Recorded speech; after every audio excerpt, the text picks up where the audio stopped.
परी के सोने और चांदी के आंसू का वरदान। एक बार की बात है, एक गांव में दो लड़कियां रहती थी। एक लड़की का नाम निशा था तो दूसरी लड़की का नाम अंजलि था। वह दोनों लड़कियां एक ही घर की थी।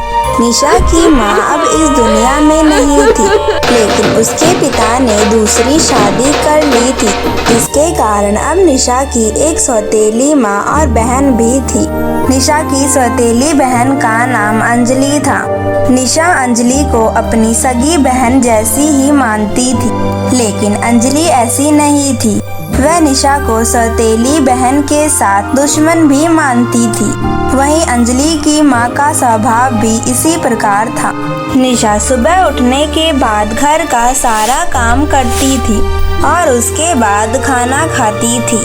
ऐसे ही दिन बीत रहे थे। एक दिन सौतेली माँ निशा के पिता से कहती है, क्यों ना एक गाय और भैंस को खरीद कर ले आओ, घर पर ही कुछ कमाई हो जाएगी। यह सुनकर निशा के पिता कहते हैं, अरे नहीं, अगर मैं गाय और भैंस खरीद कर ले आया तो उसे कौन संभालेगा और उसे चराने कौन ले जाएगा।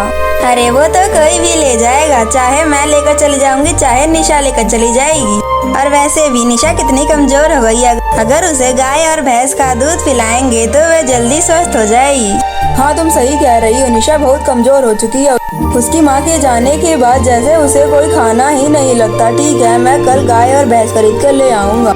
यह सुनकर सौतेली माँ बहुत खुश होती है और अगले दिन निशा के पिता एक गाय और एक भैंस लेकर आ जाते हैं और अपनी बेटी निशा से बोलते हैं, बेटी अब तुम इन गायों और भैंसों का दूध पीना और जल्दी से मोटी हो जाना। अपने पिता की बात सुनकर निशा कहती है, ठीक है पिताजी। उसके बाद निशा के पिता सौतेली माँ से कहते हैं, मैं शहर जा रहा हूँ, कुछ दिनों में आ जाऊँगा। अगर मुझे ज्यादा काम मिला तो मैं ज्यादा दिन भी रुक सकता हूँ, इसलिए तुम घर का ख्याल रखना। फिर निशा के पिता शहर चले जाते हैं। तभी सौतेली माँ निशा से कहती है, चल घर का जल्दी जल्दी काम कर और आज तुझे तो गाय और भैंसे भी चराने ले जानी है। तभी निशा कहती है, पर माँ मैं इतना सारा काम कैसे करूँगी, आप अंजलि को मेरी मदद करने के लिए कह दीजिए ना।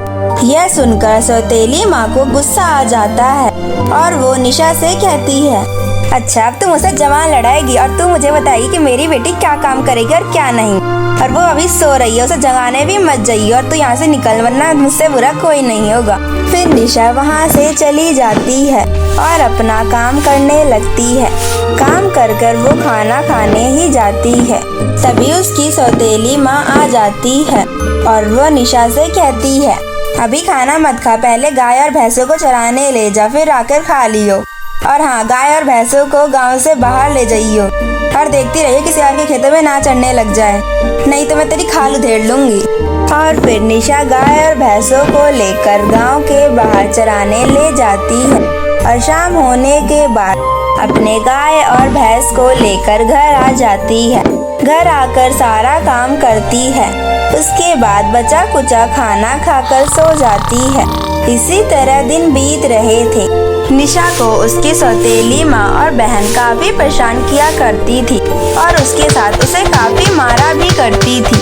एक बार जब निशा की तबीयत बहुत खराब हो जाती है, फिर भी उसे घर का सारा काम करना पड़ता है और गाय और भैंस को भी चराने जाना पड़ता है।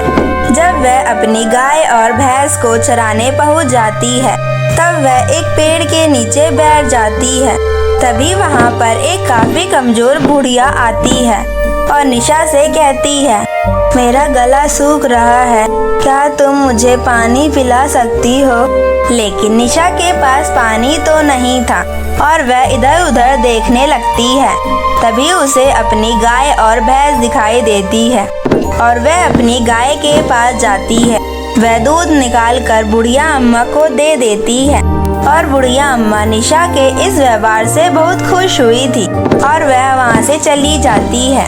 अगले दिन वह औरत फिर निशा के पास आई और पीने के लिए पानी मांगने लगी, तो निशा ने उसे फिर से गाय का दूध दे दिया।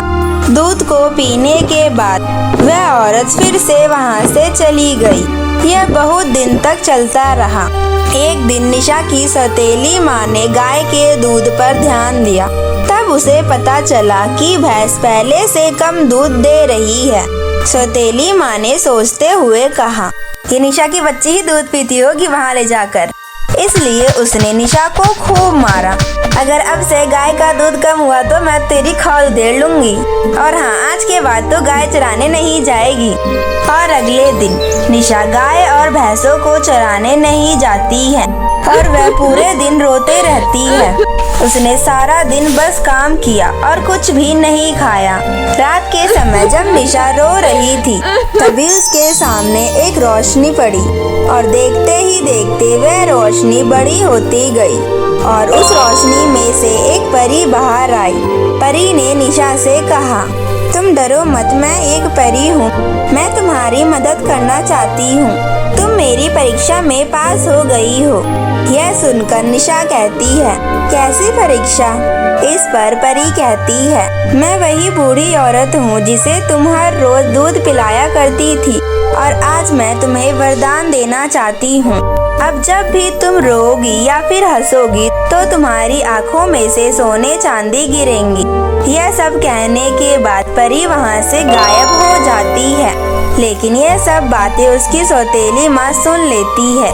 सौतेली माँ निशा के कमरे में आती है और निशा को खूब मारती है।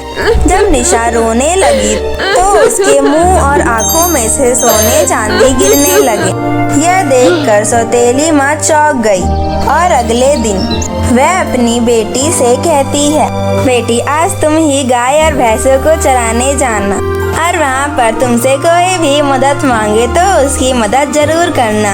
यह सुनकर अंजलि कहती है, माँ लेकिन मैं इतनी धूप में काली हो जाऊंगी और मैं इतनी दूर इन गाय भैंसों को लेकर नहीं जा पाऊंगी। बेटी अगर तुम इन गाय और भैंसों को लेकर जाओगी तो तुम्हारी किस्मत निशा की तरह चमक जाएगी। क्या माँ, आप भी क्या बात कर रही हो? उसकी किस्मत कहाँ चमकी हुई है? वह तो पूरे दिन काम करती है बेचारी और एक नौकरानी की तरह रहती है। कहीं तुम भी मुझे नौकरानी तो नहीं बनाना चाहती उसकी तरह? यह सुनकर उसकी माँ कहती है, बेटी तुम्हें नहीं पता कल क्या हुआ था। फिर अंजलि की माँ अंजलि को सारी बात बताती है। तब अंजलि गाय और भैंसों को चराने ले जाने के लिए तैयार हो जाती है और वह अपने गाय और भैंसों को लेकर चराने चली जाती है। जब अंजलि वहाँ पर पहुँचती है तो थोड़ी ही देर बाद वहाँ पर एक बूढ़ी औरत आती है और अंजलि से कहती है, बेटा तुम्हारे पास पीने के लिए पानी है? तो अंजलि उस बूढ़ी अम्मा से कहती है, मेरे पास पानी नहीं है। अच्छा बेटी, तुम्हारे पास ये गाय और भैंस है, तुम इनका मुझे दूध ही दे दो। अगर तुम मुझे कुछ भी नहीं दोगी तो मैं मर जाऊंगी क्योंकि मुझे बहुत तेज प्यास लगी है। यह सुनते ही अंजलि को बहुत गुस्सा आ गया और अंजलि ने बूढ़ी औरत से कहा, मुझे खुद इतनी जोर की प्यास लगी है और तुम मुझसे ही पानी मांग रही है। मैंने जब पानी देने के लिए मना कर दिया तो तुम मेरी गायों का दूध मांग रही है। चल निकल जा यहाँ से, नहीं तो मैं तुझे बहुत मारूंगी। फिर अंजलि ने उस बूढ़ी औरत को धक्का दे दिया और उस बूढ़ी औरत को वहाँ से भगा दिया। और कुछ समय बाद शाम हो गई तो अंजलि अपनी गाय और भैंस को लेकर घर पहुँची। वह अपनी माँ को सारी बात बताती है। बूढ़ी औरत के साथ अंजलि का व्यवहार सुनने के बाद उसकी माँ को बहुत गुस्सा आता है। गुस्से में माँ ने अंजलि को बहुत मारा। तब अंजलि रोने लगी और उसके मुंह में से सांप निकलने लगे। यह सब देखकर अंजलि पागल हो गई। लेकिन सौतेली माँ को समझ आ गया कि यह सब किसने किया है और वह परी को बुलाने लगी। परी परी तुम कहाँ हो? मेरी बेटी तो पागल हो गई। सौतेली माँ के बहुत बुलाने पर भी परी नहीं आई और अंजलि पागल हो गई।